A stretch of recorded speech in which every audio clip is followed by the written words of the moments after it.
Hey, what's going on YouTube? IWWS Maniacs, Boston Fan Nation members, MrBostonfan79 back here for another video. And of course my people, my subscribers, IWWS subscribers, wherever you may be and however you may be accessing this video, thank you all so much for making my videos and the IWWS and the MrBostonfan79 channel a part of your day.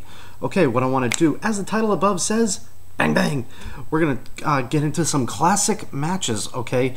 And you know, due to the classicness of this match that I'm about ready to talk about, I was going to do two reviews, but I'm going to stick to this one match, okay? Just got done watching this a little while ago.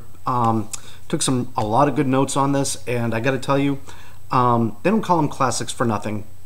Because the two contenders that were in this match, I want you to keep in mind, whether you like the fact or not, they don't call them classics for nothing. Because these two guys, plus the era, ushered in and, you know, really gave wrestling its name, you know, because the thing is, you know, they just don't make them like they used to, okay? Because WWE nowadays, it's all filled with big production, pyro, special effects, and all this kinds of that and all kinds of crap. No, this match was kept simple, okay?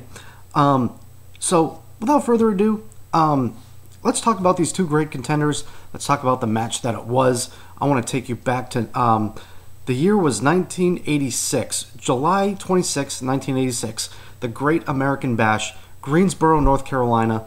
The crowd was over 17,000 strong, 17,502 to be exact, okay? And, you know where I'm going to be going with this one. The NWA World Heavyweight Championship, which at the time was the big gold belt. It wasn't the classic NWA that we all know today. I guess the one that was retired like last week. But we have a former two-time World Heavyweight Champion in this, Dusty Rhodes, versus the current World Heavyweight Champion at that time, Ric Flair. The match was awarded a 60-minute time limit, okay? And, you know, this was just a great match through and through. It was simple. It was the cage match. Okay, it was a cage match. Now, keep in mind, the cage at this time was simple fencing. It was like the fencing that you would see, you know, in a person's backyard, you know. It still had, like, the prongs sticking up at the top. You know, it wasn't shaven. It didn't have, like, the, you know, like, the bars like the WWE puts on. No, it was classic fencing, okay? And, man, let me tell you something about this cage also. It was not held together very well. I mean, it was, but it wasn't, okay? I mean, they used things like lock ties, like strap down, like truck strap downs. Like if you were to have like a heavy load in the back of your truck bed, they would use those special like locking belts and you know, a few pieces of rope holding the cage, okay? And they tied them to the turnbuckle poles. So, you know, like I said, this match, like I said, it had nothing special to it, nothing fancy. And the thing is, the crowd was going bananas for this match. Why? Because they knew they were going to get a classic match, okay? Like I said, matches like this made wrestling what it is today, whether you like the fact or not, okay? But yeah, it was Dusty Rhodes and Ric Flair. I mean, these guys went for about 20 to 25 minutes, okay? And within like the first 10-15 minutes of the match, man, Ric Flair busted the hell out of Dusty Rhodes. All blood, you know, blood. Okay, yeah, blood. Let's talk about this one. Blood was awesome back in the day because it was a treat, you know, to see something like this. And you could actually bring your kids to this classic match, and they would probably think nothing of it at the time. The fact that, oh my God, he's bloodied open and all this and that. He's busted open. Just sheer classic, okay?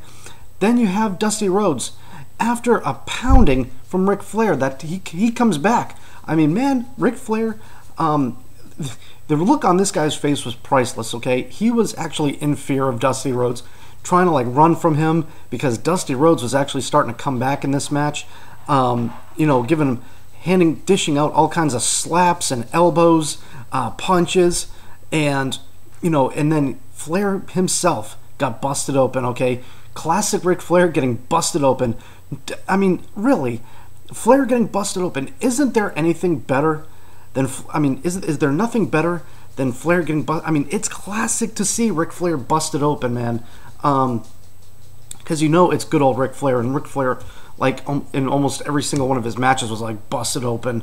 You know, the guy's delicate, you know, and then it would, like, dye his hair a little bit, you know. But yeah, man, I mean, Ric Flair, classic wrestler. Dusty Rhodes, classic wrestler. You know, then Ric Flair, you know, he's standing there trying to escape the cage a little bit. You know, he's trying to go over the top of the cage, trying to escape from Dusty Rhodes. Man, Dusty Rhodes pulled him down each and every time. Dusty Rhodes, again, pounding on Ric Flair, okay? He keeps pounding on him and pounding on him, sends him off the top rope, you know, because Ric Flair was about ready to do this, like, splash or whatever, but it was, like, Dusty Rhodes that, like, ended up, like, just, like, you know, throwing him, like, you know, like you see wrestlers do nowadays. And, I mean, again, you know, the wrestling was classic. It wasn't too fancy because what we would consider like a botch nowadays was good back in the like early 1980s, like this was. I mean, because there was a point where, like, Ric Flair and Dusty Rhodes, Ric Flair went off the top rope, and Dusty Rhodes kind of, like, what was it? He caught him, and but it was like just kind of like what almost looked like a botch to fall backwards. But like I said, this stuff was classic back in the day because there was nothing fancy. And, you know, a guy like Dusty Rhodes, let me tell you something about Dusty Rhodes. Here's a guy that you shouldn't judge a book by its cover. And, you know, the guys that were doing commentary, Mike Graham, Dusty Rhodes, and this other guy was doing color commentary, you know, voiceover commentary for this match. And,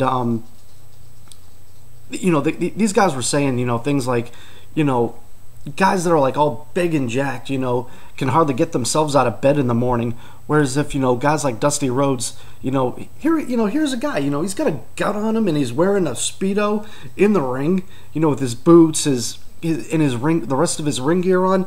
And I mean, he ends up being one of the, at least in my opinion, I don't know how you guys feel, but one of the best damn wrestlers of all time.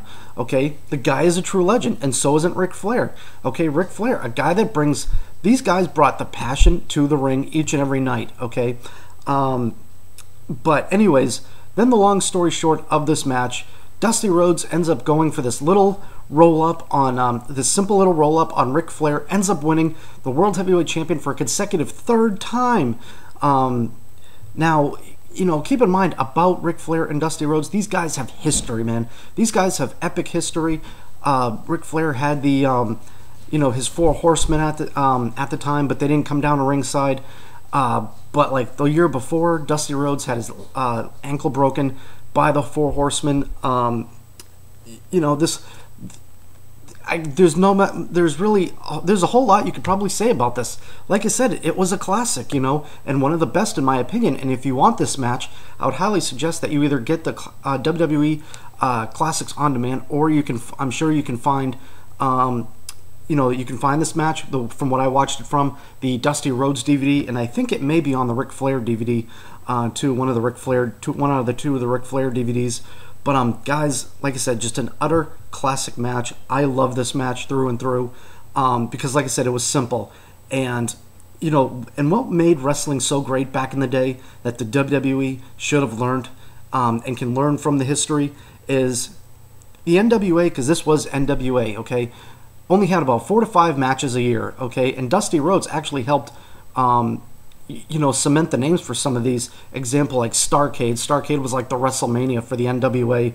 The Great American Bash, that was like the SummerSlam for the NWA.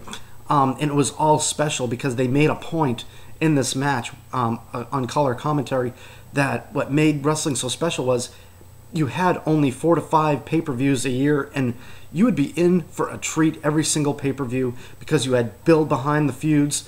And you had classic wrestling, you know. WWE, you know, you guys should really learn from your mistakes, you know. I mean, learn from the past, you know. But anyways, guys, I would strongly suggest that you go watch this match. It is a true and utter classic, and you know, that's all I can say about it. You know, I mean, just a sheer utter classic. So let me guys know what you think in the comments section below. Keep subscribing to the MrBostonfan79 channel. Keep subscribing to the IWS channel. The links will be in the description box below, as well as my main channel, the Chris R Vlogs channel. All links will be in the description box below. Thank you so much for your time, guys. This has been Mr. Boston Fan, in for the IWS and the Mr. Boston Fan 79 channel, and I will see you all later. Peace out.